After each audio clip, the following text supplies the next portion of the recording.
Diocletian ചക്രവർത്തിയുടെ പ്രിയങ്കരനായിരുന്ന വിശുദ്ധ സെബസ്ത്യാനോസ് ഫ്രാൻസിലെ നെർബോണിലാണ് ജനിച്ചതെങ്കിലും മിലാനിലാണ് വളർന്നത്. ക്രിസ്ത്യാനികൾക്ക് ഏറെ ഭീഷണി നേരിട്ടിരുന്ന അക്കാലത്ത് കുപ്രസിദ്ധനായ പ്രൊട്ടോറിയൻ ഗാർഡിൻ്റെ ക്യാപ്റ്റനായി സേവനമനുഷ്ഠിക്കുകയും തൻ്റെ ഐഡൻറ്റിറ്റി മറച്ചുവെച്ചുകൊണ്ട് പീഡനത്തിനിരയാകുന്ന ക്രിസ്ത്യാനികളെ സഹായിക്കുകയും ചെയ്തിരുന്നു. ഒരിക്കൽ കാരാഗൃഹത്തിൽ തടവുകാർ ക്രിസ്തുമതം ഉപേക്ഷിക്കാൻ നിർബന്ധിതരാകുന്നു എന്നറിഞ്ഞ സെബസ്ത്യാനോസ് തടവുകാരോട് ക്രിസ്തുവിനെ പ്രഘോഷിക്കുവാനും പഠിപ്പിക്കുവാനും തുടങ്ങി.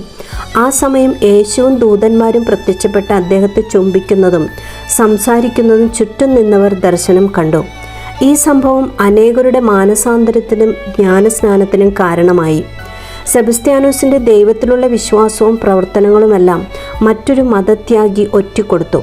എന്നാൽ ചക്രവർത്തി തൻ്റെ ഉറ്റമിത്രത്തെ രക്ഷിക്കാൻ പല ഉപദേശങ്ങളും നൽകിയെങ്കിലും അദ്ദേഹം അത് നിരസിച്ചു. കുപിതനായ ചക്രവർത്തി അദ്ദേഹത്തെ അമ്പെയ്തു കൊല്ലാൻ ആജ്ഞാപിച്ചു.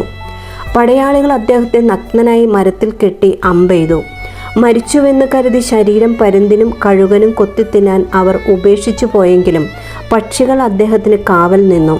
ഒരു ഭക്തസ്ത്രീ വിശുദ്ധൻ്റെ ശരീരം കണ്ടുപിടിച്ചു.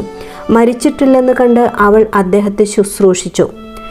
സുഖപ്പെട്ടപ്പോൾ അദ്ദേഹം നേരെ പോയത് ചക്രവർത്തിയെ കണ്ട് മതപീഡനം നിർത്തണമെന്നാവശ്യപ്പെടാനാണ്. അദ്ദേഹത്തെ കണ്ട് ചക്രവർത്തി അത്ഭുതപ്പെട്ടെങ്കിലും ഇരുമ്പ് വടിക്കടിച്ചു കൊല്ലാൻ ഉത്തരവിട്ടു. അങ്ങനെ ക്രിസ്തുവിൻ്റെ പടയാളി വിശുദ്ധ സെബസ്ത്യാനോസ് രക്തസാക്ഷിത്വ മകുടം ചൂടി. ആമേൻ.